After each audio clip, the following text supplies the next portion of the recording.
In this video, I'm going to reveal the exact strategy and technique that you need to use as a sales professional in tech sales to open the first 5 minutes of your phone call, which is what most sales reps mess up. So let's hop right in. All right, guys, in this training, we're going to learn about the first 5 minutes of a discovery call and what you need to do to engage the buyer quickly and gain alignment on what you're going to talk about in that discovery call. This is probably one of the most screwed up parts of a discovery call that most sales reps make a big mistake. And it's generally because they don't have a structure to how they're going to run the call. And they've been told they need to build a lot of rapport and engage a lot of small talk. And then that they lose a lot of time in the beginning of the discovery call. And then not only do you have a lot less time to talk to the customer, ask the questions you need to ask, engage the buyer, but then you always run out of time at the end of the call to set that next step, if it makes sense. And so what we're going to learn about today and discuss is how you run that first 5 minutes, which is critical to not only engaging the buyer, reducing the friction that we know exists that I've talked about a ton. One of the things I'm going to ask you to do is after you go through this and a few of the other discovery call lessons, I want you to go back to the anti-friction selling section and go through the discovery call frames, because it's going to cover in a little bit more depth some of the material that we're going to cover here, and how to reduce friction, how to continue engaging the buyer, how to make them feel like they're in control. So there's a process that we use. I've seen this, a lot of different sales trainers, coaches use something similar. And I think it makes sense in all reality. I think Chris Orlub that owns pclub.io does a really good job of this. Like, his whole thing is discovery, and I think he calls it align, agenda, objective, and decision. But again, we use a lot of frames in the way that I teach things, because how you frame things is all about reducing friction. One of the things you really need to look out for when you're on discovery calls, and again, I sit on a lot of discovery calls with other AEs that are not where I'm at, that are either at the beginning of their career, they're in the middle of their career trying to get to the next level. And when I sit on these discovery calls, I'm usually brought in as the expert, the senior seller, to help navigate the call. And one of the biggest mistakes I see is that they start the call out, they get through some small talk, and generally people are younger than their buyer, so they're a little bit uncomfortable.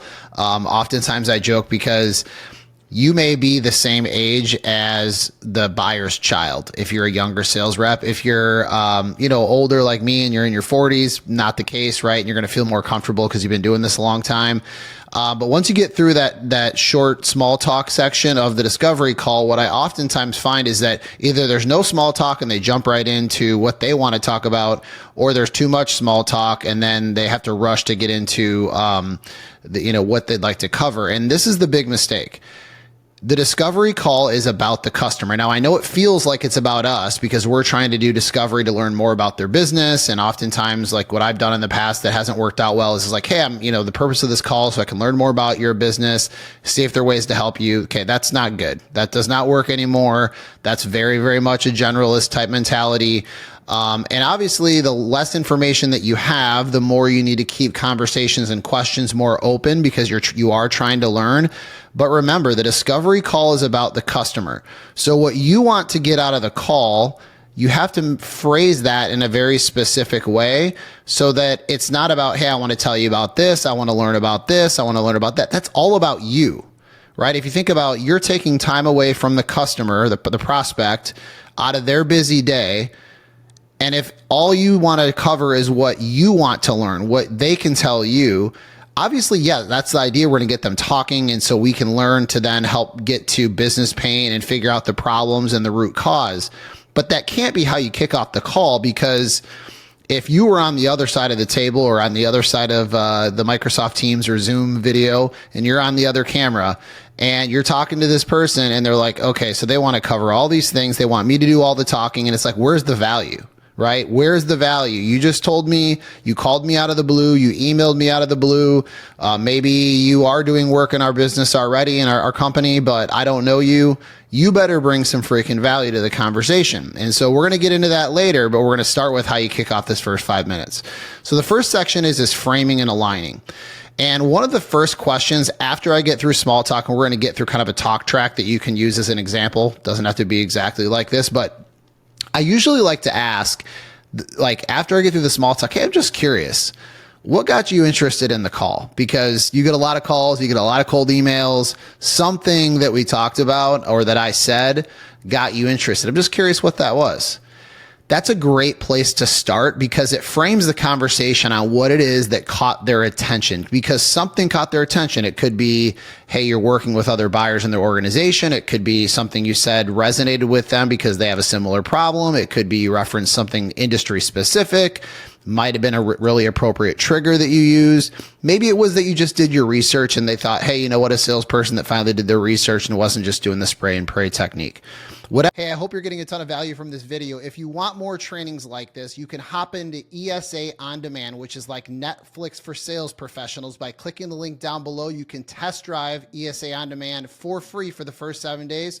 So check out that link and we'll see you on the inside. Whatever it is, I want to know what got them interested, because that's probably the stuff likely that they want to talk about. Now, if it's something that's like, hey, you know what, I wanted to give you a shot, obviously that's not going to be the focus of your call. But the frame and align section of the first 5 minutes is we want to align on talking points, meaning we want to get mutual alignment on what we're going to talk about. We're going to align on what's off the table. And I usually will ask just simply, hey, is there anything on this call that you don't want to talk about? Because I don't want to talk about a bunch of things that are not important to you that maybe you've already got handled. It's something that's just off the table because you're locked into a contract. If there's anything you don't want to talk about, please let me know and I won't bring those things up.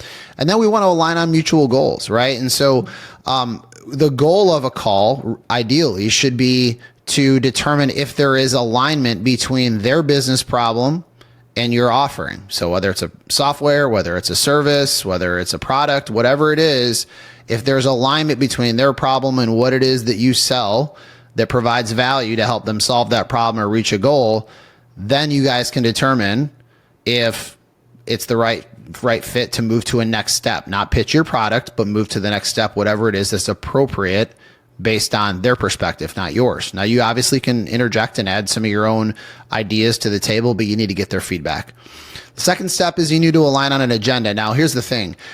I'm a big believer that when I have a discovery call, one of the things I coach everybody on is, especially if you have BDRs or SDRs doing some prospecting for you, which that's fine, but I just usually say that's cherry on top stuff. I would rather you self-source your own meetings so you can dictate your own destiny versus relying on an SDR. That's a bad strategy, and usually people will fail. But if you do have SDRs and BDRs also doing prospecting for you, at the end of the call or the email, if you're in an email conversation or it's a cold call, I always ask, hey, what is it that you want to cover on the call? Like, I obviously brought this up. Is there anything specific that you want to make sure we cover on the call? Whatever it is that they tell me, I will document that and I will send them a pre-meeting agenda on what it is that we'd like to cover. And I usually leave a couple bullet points open on what it is that they want to cover. Now, if they told me something, I will make sure I add those bullets in, but then I leave a couple blanks. I learned this from John Barrows many years ago, and it works really well because if they don't respond, you're probably not going to have a very good discovery meeting after a couple follow-up attempts, and you're going to go into that call. Maybe it's a no-show. Maybe they're just not going to be that engaged.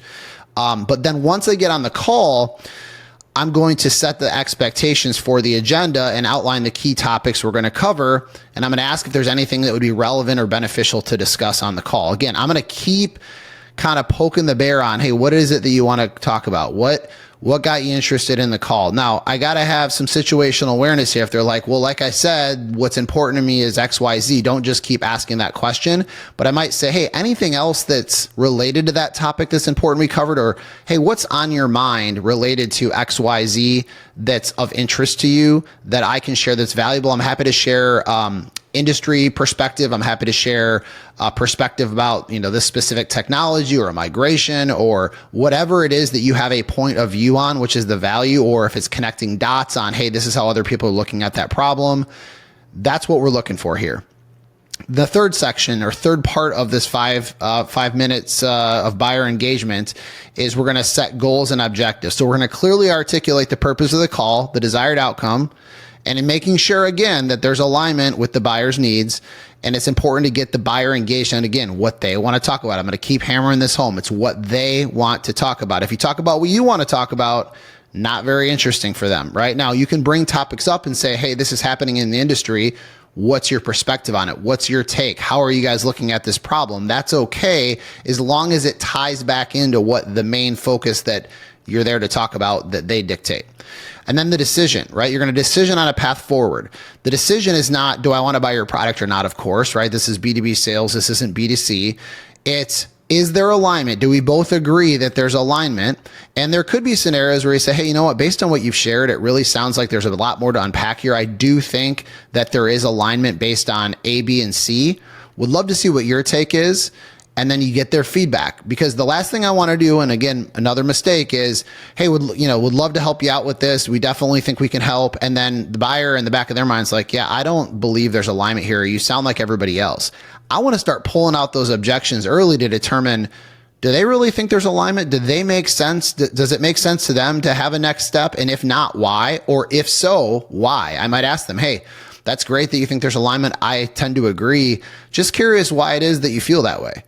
And I continue using these frames because I'm trying to get in their head to understand, like, hey, they say they feel like there's alignment. Why? What did you hear that makes you feel either somewhat confident, very confident, or even slightly more interested than you were before we had this 30 or 45-minute conversation? And they're going to tell you, okay? You got to keep stacking knowledge and intelligence around what's going on in their mind. What are they thinking about? How are they thinking about this? What's important to them? You keep adding that knowledge to your knowledge stack. And again, I call this knowledge stacking. And that every call you're building on that, and you keep going back to some of these things. Hey, in the last call you mentioned XYZ. What's the significance of that? Or, hey, does somebody else have that same perspective? Or how are your executives looking at that? And so that's the reason why I keep bringing these things up. But again, you have to have situational awareness. And then lastly, this like process, right, of frame agenda, objective, and decision. This is not clunky where you're like doing this step 1, step 2, step 3, step 4. It's very conversational, right? This is just a structure of how you want to look at discovery calls, especially in the first 5 minutes to get engagement that you want. So top framing the call. The reason why, and really it's not just one step at the beginning, but I oftentimes feel that that frame at the beginning is absolutely critical to making sure that the prospect you're talking to feels like they are in control and that you have zero attachment to the outcome.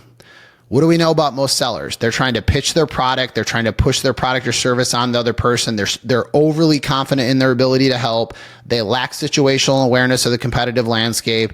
They lack situational awareness or just knowledge of that, hey, all my competitors are probably saying and doing the same thing. And so if I come in from the perspective of, I want to pull them into the conversation, I'm trying to just drive collaboration, I have zero attachment to an outcome. Meaning, my goal is not, hey, if I can convert this discovery call into a demo, that would be a win. Wrong.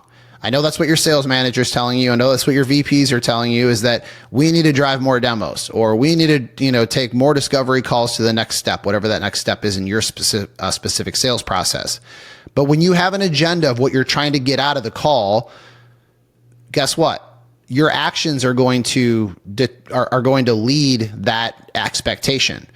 You need to remove expectations. All you're trying to do is understand and add value. Hey, we're talking to people like you. This is what they're thinking about when they're talking about this problem or this set of priorities. How are you looking at that? I'm trying to just figure out if there's any alignment at all, because if there's not, it doesn't make sense for me to try to push another conversation if either 1, I can't help, 2, there's not an actual problem I can solve, and 3, maybe it's one of those relationships that I need to build the relationship, nurture that relationship for 3, 6, 9 months, a year. I mean, I've got deals now that I've been nurturing relationships for 1.5 years to 2 years. And then boom, I land a deal that's anywhere from $250,000 to over $1 million in some cases, because I nurtured that relationship for the long haul. I looked to add value, and I wasn't trying to close the deal so early on when there wasn't alignment between their problem and whether or not we could help. And then the last thing is, I want you to go back to the discovery call frames on lessons to reduce friction in your discovery calls, because if you learn these techniques, not only are you going to feel more conversational, but you're going to start thinking from the lens of, yeah, that's how I would feel too. And so if I feel that way too, if I would feel that way if I was on the other side of the table or on the other side of the Zoom or Teams call, I probably would want someone to talk to me from the perspective of, they have no expectations. They're here to help. They're here to learn. They're here to understand my business better. They're here to add some value on what other people are doing that are like me. that would be the perspective you would have. And so you need to act that way and run your discovery calls that way. So here's a simple talk track. And again, I don't expect you to do this word for word on the frame and align section. So the first section right here would be, John, thanks for hopping on a call with me today. And then I'd just get into a few minutes of small talk. It can be weather. It could be vacation. Hey, do you got any vacations planned with the holiday coming up? Hey, I noticed you're in Boston. I hear the Boston Celtics are in the final. Boston Celtics are in the final. Are you a basketball fan? You know, maybe you went to the same college, or maybe there's a local event. The one thing with the alma mater, by the way, and I'm not going to spend much time, you guys can get into small talk, but if you are a 25-year-old kid and your buyer is 55, 60 years old or much older than you, bringing up them as an alma mater, I mean, especially if it was at a big school, like, I see that go wrong all the time because like they're just like, yeah, that was like decades ago. So it's just not really relatable. Weather, sports, local events, things like that are a lot more interesting. If you're in the market to what you're selling, to who you're selling to, it's even a lot easier because there's current events happening and that's easier to talk about. But you should do some research on what's happening in their industry. Be aware of what's going on in the world. So after I get through that first few minutes of small talk, I usually just say, hey, before we get started, if it's okay with you, I just wanted to set the stage for our discussions to make sure this is valuable for you because that's what this is all about. You know, I'm curious, we had a short call on Tuesday. What specifically was it that interested you in the conversation? Because I know you get a lot of calls and emails. And I just pause and listen. And then I'll just go, hey, got it. Basically on these calls, I like to just make sure that the agenda I sent you works for you. And if there's anything else you want to cover, other than what you shared, we cover that on this call because this is all about you, not me. And then at the end of today's call, if we feel there's alignment based on what we discuss and what our offering is, then we can determine if there's an appropriate next step and what that is. But if not, no worries. We can just continue building the relationship for the long term if you're open to it. Is that cool? Yeah, cool. Or does that work for you? Cool. And then that's the frame and align. That's it. Very conversational, but if you notice, it's all about the customer. It's setting the stage for how the call is going to go, and they feel like they're in control. So the agenda, right? The buyer needs, just like I just said, the buyer needs to feel like they dictate the dialogue and possess the authority or the power in the conversation. So after I've pivoted from the frame and align section, I'm going to go, hey, so do you mind if we quickly cover the agenda I sent you? And they're going to go, yeah. So what I was thinking is that we cover A, B, and C based on what we agreed to via email or on the phone. Did you have something different in mind, or are there any additions you want to add to make sure that we chat about those on our call today? Again, pause and actively listen, and they're either going to agree or they're going to say, no, that's fine, and you're going to move on. Next section, goals, objectives, and decision, right? So this is kind of combining step 3 and 4.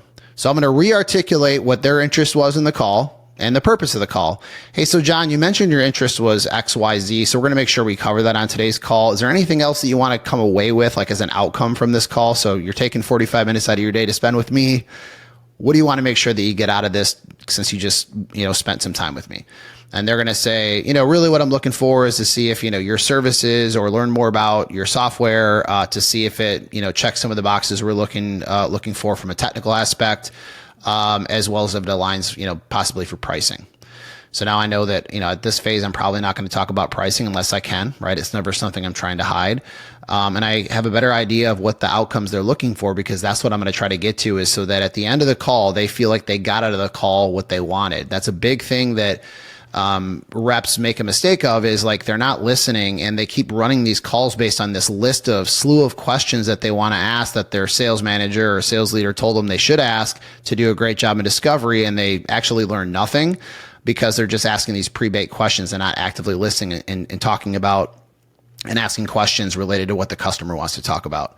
And then decision. So I'll just say, hey, by the end of the call, like I said before, if there's alignment, we can agree on next steps. And if not, that's totally okay. We're not for everyone. Does that sound fair to you? And that's it. Okay. So that's how you run the first 5 minutes of a discovery call. I think that if you can practice this and start implementing it right away, have a structure. I would look through that first 5 minutes of how you're going to run this, practice it over and over again. You're going to be much more comfortable. At first you might feel like it's a little clunky because you're going to don't try to read and copy exactly what I've listed here, but use it as a framework, right? Framework over script. If you want to write a script, great. But in a discovery call, it's a conversation. It's not a monologue. So you just want to have some structure. Like I might have bullet points on, the framing and aligning section, the agenda section, like, hey, what's the one question I want to ask for the agenda? You don't have to use all of them. Hey, the goals, objectives, and decisions, like, how am I going to move that along in the conversation? Because you have no idea what they're going to say. So just have a framework down on paper, maybe on your screen. So you just have a guide to, figure out, okay, what's the next thing I need to do to set the call up right and make sure I'm pulling that buyer in and making them extremely engaged as much as I can, so we have a great discussion on this call. All right, I'll see you in the next lesson. Hey, I hope you're getting a ton of value from this video. If you want more trainings like this, you can hop into ESA On Demand, which is like Netflix for sales professionals. By clicking the link down below, you can test drive ESA On Demand for free for the first 7 days. So check out that link, and we'll see you on the inside.